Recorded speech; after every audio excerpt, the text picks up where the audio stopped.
Pierre LeBrun talked to Wayne Simmonds, and we talked about Wayne Simmonds on the last episode. And, the opinions at the time were, yeah, I'd love to have him. But it certainly seems like with the reputation Wayne has, and maybe his offense isn't going to be the same as it used to be. He may never be a 60, 70-point player in the NHL again. Yes, he would be a great addition to the team. He's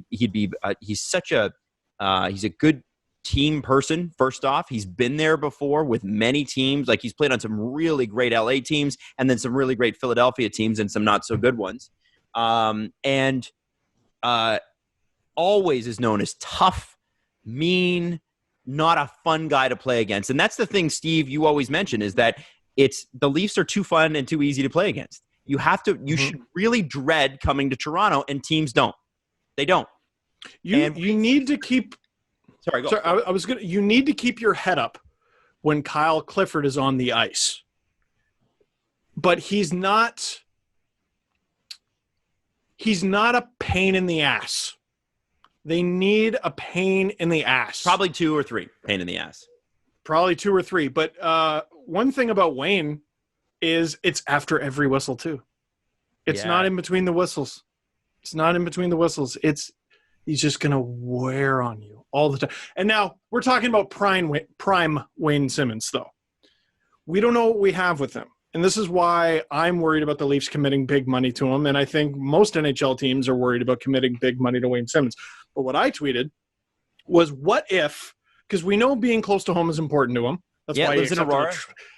Trade to the Buffalo Sabres. Yeah, lives in Aurora, Adam, but he's got a bunch of real estate in our old neighborhood, I'm pretty sure. Oh, yeah? Oh, that's good for him. That's awesome. I want him to win the cup with the Leafs and then bring the cup to the Black Dog Pub. Let's go. Be the third guy. Chris Draper, Devontae Smith-Pelly, and then you. But he likes being close to home. He all but said, I'd like to be a Leaf. Well, here's what he said. Here we go. I'm open to everything. Toronto's got a great core. I think that's definitely a team where I could go in and make an impact right away.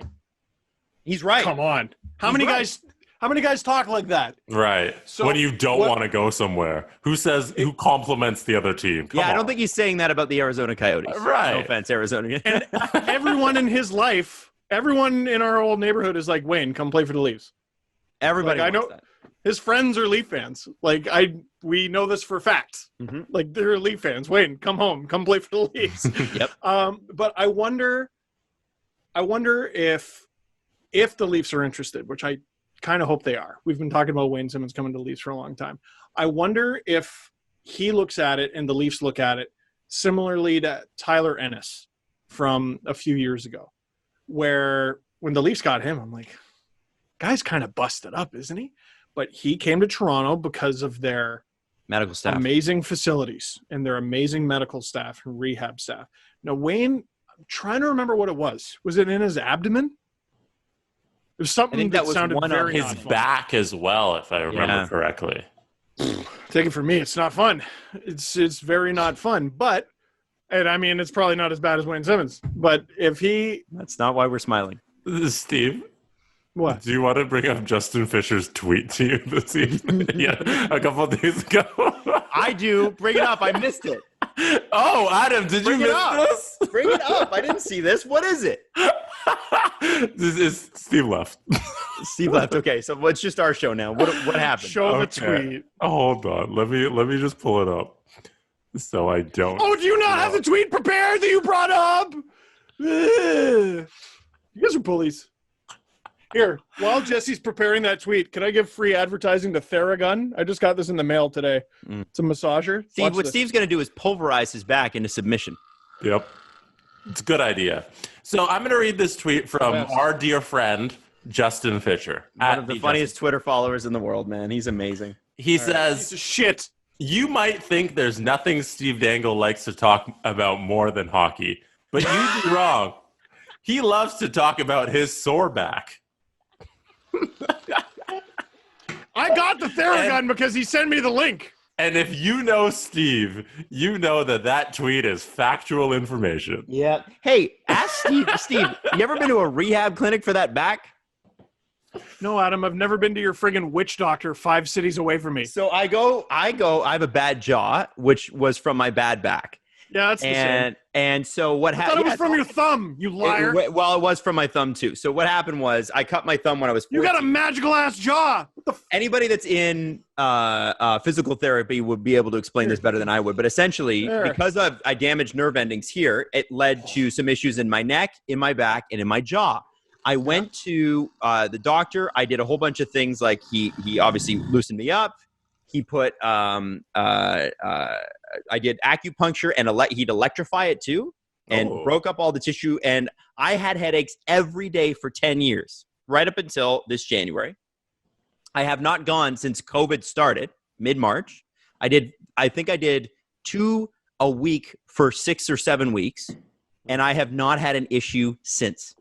Wow. And it's because he corrected my back. Now, Steve has been bitching about this back for the same amount of time as my jaw. Steve talks about his back more than he talks about hockey. He hasn't done a single thing. Like he's like, he's seeing a guy in his basement, and he's like, "This guy will sort me out." Or and he does the tennis ball stretches. Yes. And he's like, "Oh, hold on, guys, got to get the tennis ball out." If you would just go to an athletic rehab clinic, you have a wife who has benefits. Yeah. You can use those benefits and go and get your back fixed, but you're like, nah. You know what? I'm going to cheap out on this one. I'm going to buy a tennis ball. And I'm going to buy this thing. It's a lacrosse ball. By the way, that thing is not going to fix you. Your hips are out of alignment. And you know it. Yeah, a massager probably won't fix your permanent back damage. I don't know if it's permanent, but whatever is going on. He'll go, Jesse. Eventually he'll go. Mm-hmm. And it's in Toronto. And NHL players, by the way, go to this clinic. Okay? Oh. They go to this clinic to get treatment.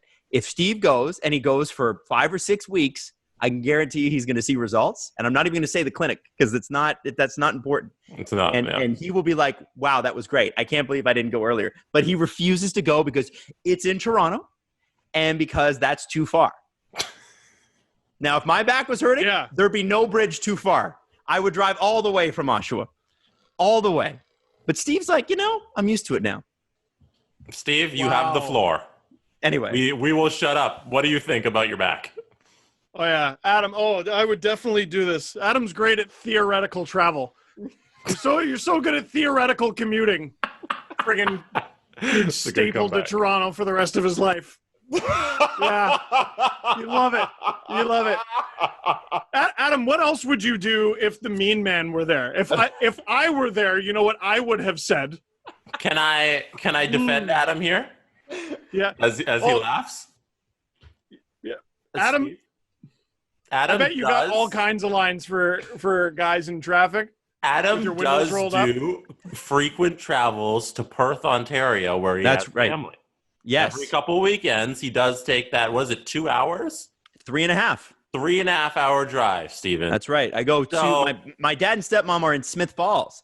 And my aunt and uncle are in Lanark County. And actually, at the Home Hardware there, and I'm not going to say his name because he didn't ask or he didn't say I could, but there is a fan of the Steve Dangle podcast there who is also in broadcasting college at, I believe, Algonquin. So let me just say, because I walked into the Home Hardware there and he was like, hey, I'm a huge fan. I'm like, really? And then, actually, strangely enough, I was in Perth this summer and I was outside of a house and somebody walked out and they're like, hey, did you use your paddleboard? I was like, get the fuck out. And she's like, yeah, I'm a huge fan. Like, what are you doing here? And I'm like, oh, I got family here. So anyway. Steve, if Adam can drive for family, you can drive for your back. Yeah, I do want to say, here's what I think was going to happen with Wayne Simmonds. Okay. Wayne Simmonds wants to come to Toronto. I have every confidence in the world that Kyle Dubas would want Wayne Simmonds on the team. The question is, what is Kyle Dubas going to do when a team comes in and goes, we'll give you 3 over 3? And Wayne has to take that. Do you think they will? Yes. Somebody's going to back this up. Maybe 2.5. Not now. You don't think so? No, somebody's going to do it. I'm adjusting my expectations with everything. The money's not there. The money's not there for any of these teams, and I'm always a big proponent that ownership should be hands-off. Ownership's going to be more hands-on than ever, and it's not going to be spend my money on this star or that star. It's going to be, please, for the love of God, do not spend my money because I don't have it.